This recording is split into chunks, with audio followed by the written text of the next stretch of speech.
తాకట్లో ఉన్న బంగారాన్ని విడిపించి ఆ రోజున మార్కెట్ ధర కట్టి మిగిలిన డబ్బును మీకు అందిస్తుంది కొమ్మూరి గోల్డ్.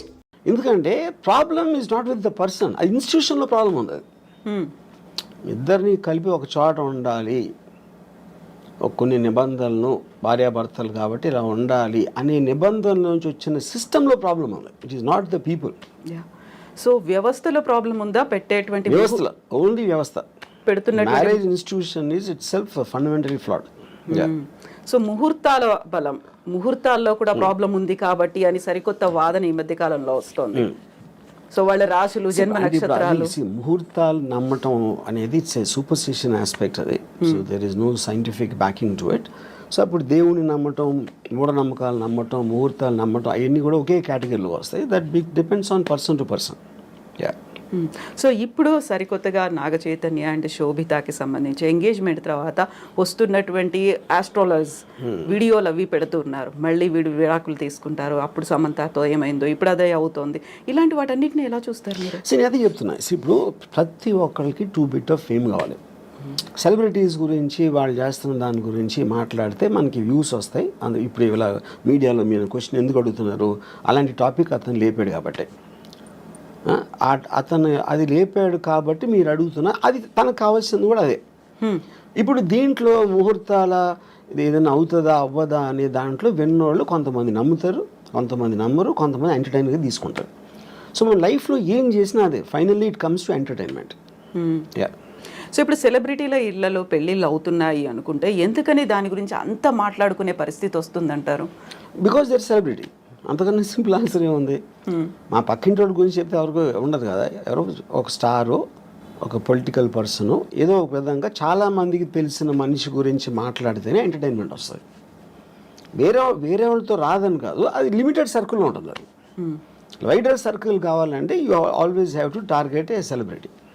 సో పెళ్లి వ్యవస్థకు సంబంధించి అవుతున్నటువంటి లోపం, ఎక్కడ లోపం ఉంది అంటే వ్యవస్థలోనే లోపం ఉంది. ఎలా ఉండాలంటారా? నేను అదే చెప్తున్నాను, వ్యవస్థలో ఉందంటే మనకున్న ఇండిపెండెన్స్, మనకున్న మైండ్ సెట్లో ఇద్దరిని కలిపి ఒక చోట ఉంచటం, అది పెళ్ళి అనే పేరుతోటి వాళ్ళని బంధించడం అనేది that is where the problem comes. ఇప్పుడు ఒక ప్రాబ్లం ఏమొస్తుంది, ఇప్పుడు హస్బెండ్ ఉన్నాడు అనుకోండి, హీ నోస్ హిజ్ రిలేటివ్స్, ఆ పేరెంట్స్ అవ్వచ్చు, తన సిస్టరు, వీళ్ళు ఇంట్లో చేసే పని వాళ్ళు ఉంటారు, అందరూ కూడా ఇప్పటి నుంచో తెలుసు. కొత్తగా వచ్చిన అమ్మాయికి వాళ్ళు తెలియదు. అప్పుడు వీడికి వాళ్ళ మీద ఉన్న అభిప్రాయాలు సేమ్ అభిప్రాయాలు అమ్మాయికి రాకపోవచ్చు, which is one of the big reasons why the daughter in law versus the family ఎందుకు ఉంటుంది అంటే అదొక point. And it is naturally understandable. అది నేను గబుక్కు మిమ్మల్ని కలిస్తే మీ మీద నాకున్న అభిప్రాయానికి మీ గురించి ఎప్పటి నుంచో తెలిసిన వాళ్ళకి అభిప్రాయానికి ఎలా సింక్ కుడుతుంది, అప్పుడు ఎక్స్పెక్ట్ చేయటం తప్పది. సో ఇది ఒక ఎగ్జాంపుల్ చెప్తాను. రెండో ఎగ్జాంపుల్, ఇప్పుడు నాకు తెలిసిన ఒక అమ్మాయి, she wanted to get divorce. ఏంటి ప్రాబ్లం అంటే I find him very boring, which is the good enough reason. Bore కొట్టే మనిషి, మీరు మామూలుగా నేను బోర్ కొడితే మీరు వెళ్ళిపోతారు, కాసేపు హలో మాట్లాడి వెళ్ళిపోతారు, నేను వెళ్ళిపోతాను. మరి కలిసే ఉండాలి అంటే బోర్ కొట్టించి కొడితే ఎలా సాధ్యం అది? She might find something else more interesting, someone else more interesting.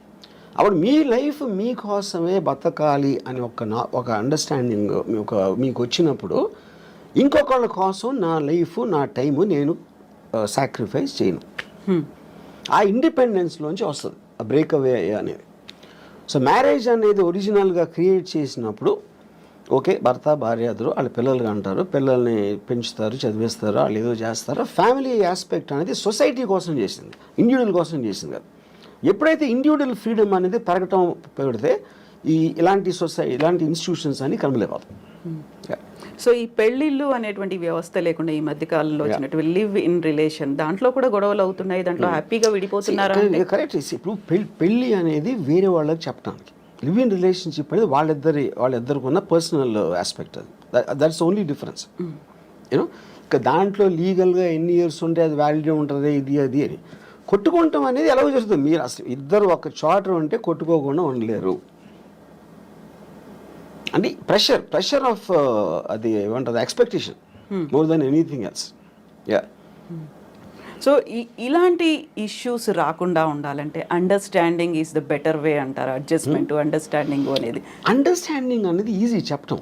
I do not believe it's అంటే అండర్స్టాండింగ్గా ఉండాలండి. ఇప్పుడు ఫర్ ఎగ్జాంపుల్ ఎవరో కౌన్సిలరు ఒక సైకాలజిస్ట్ భార్యాభర్తలు అన్యోన్యంగా ఉండాలి అని అన్నట్టు ఏదో అన్నారు, నేను యూట్యూబ్లో చూసా. అండ్ ఫస్ట్ ఆఫ్ ఆల్ భార్య అనేది ఇట్స్ లేబుల్. అది రియాలిటీలో ఏంటి, భార్య అనేది స్పెసిఫిక్ పర్సన్. నా భార్య తన భార్య ముగ్గురిని భార్యలు అంటే అందరూ ఒకటేనా? కాదు కదా. The people are different. వాళ్ళ బిహేవియరు, యాటిట్యూడు, వాళ్ళకున్న ఇండివిజువల్ ఇష్యూస్ ఇలాంటివన్నీ కేస్ టు కేస్ చూడాలి. కానీ అందరినీ కలిపి లేబుల్ వేసి భార్యాభర్తలు అన్యోన్యంగా ఉండాలంటే జనరలైజ్ చేయడం అనేది మీనింగ్ లేదు. మీ భార్యని బాగా చూసుకోవాలంటే మీరు చెప్పారనుకోండి, ఇప్పుడు నా భార్య మీ భార్య కాదు, అప్పుడు మీరు ఎలా ఇస్తారు ఆ సలహా? అది ఏమి తెలియకుండా ఇష్యూ అది, you know. So I feel the whole concept of when the entire society in advancement is going towards individual freedom.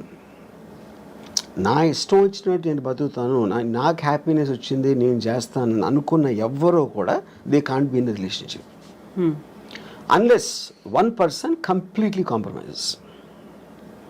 One person completely succumb అయిపోతే ఏదో అట్లీస్ట్ ఓకే అది. సో మనకున్నటువంటి ఒక పర్సన్ కంప్లీట్గా సకంబ్ అవ్వటానికి ఎందుకు సకంబ్ అవ్వాలి నేను వేరే వాళ్ళకి అన్నది కదా. మీ ఫ్రీడమ్ మీకు ఉంది, మీ ఇండిపెండెన్స్ మీకు ఉంది. పాత రోజుల్లో ఏంటి, ఫైనాన్షియల్ ఇండిపెండెన్స్ అమ్మాయిలకి లేనప్పుడు ఇంకా చేసేది లేక దే జస్ట్ అంటే ఒక స్లేవ్స్ లాగా ఉండేవారు. నేను ఇప్పుడు రెబెల్ అయినా కూడా నాకు వేరే గతి లేదు అనుకున్నప్పుడు they will bear with whatever is there for them. Yeah. So అలాంటి పరిస్థితుల్లో అడ్జస్ట్ అయిపోయి ఇంకా బయటకు వచ్చినా నేను బతకలేను, సమాజం నన్నే అంటుంది అనేటువంటి ఒక ఒపీనియన్ కూడా ఉంటుంది ఆ టైంలో.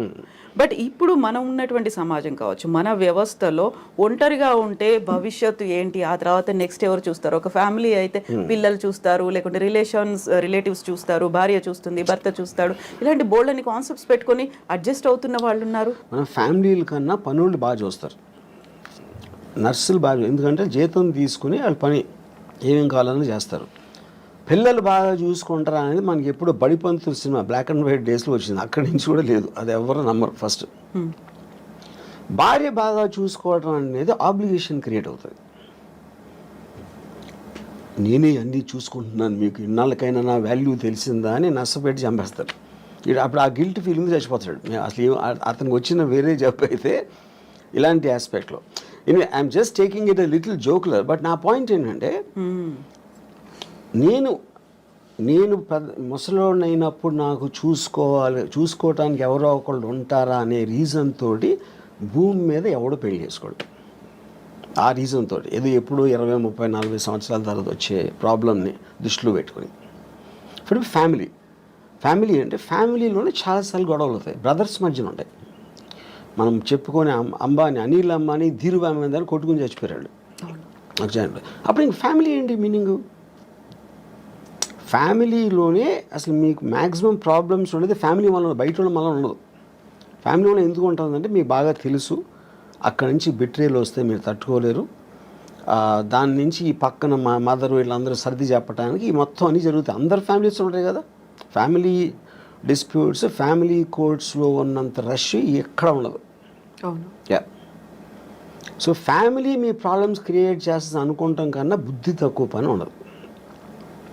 అప్పుడేంటి మీకు మిగిలింది, మీ ప్రాబ్లమ్స్ మీరు చూసుకోండి. అది.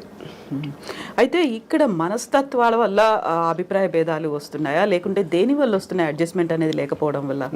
ఇక్కడ పాయింట్ ఏంటంటే, మనిషికి ఉన్న ఒక ఈగోలో ఎప్పుడు తనే రైట్ అనుకుంటాడు. తనే రైట్ అని బతకపోతే తనకు పర్సనాలిటీ ఉండదు.